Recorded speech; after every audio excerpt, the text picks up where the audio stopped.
මෙතන නෑ සක්විති රජ නොවුන කෙනෙක් මෙතන නෑ.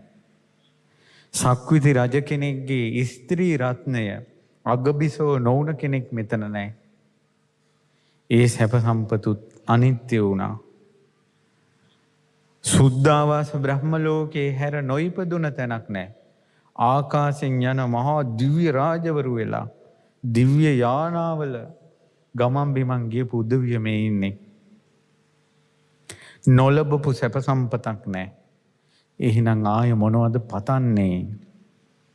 නොලැබුණ එකම එක දෙයයි තියෙන්නේ.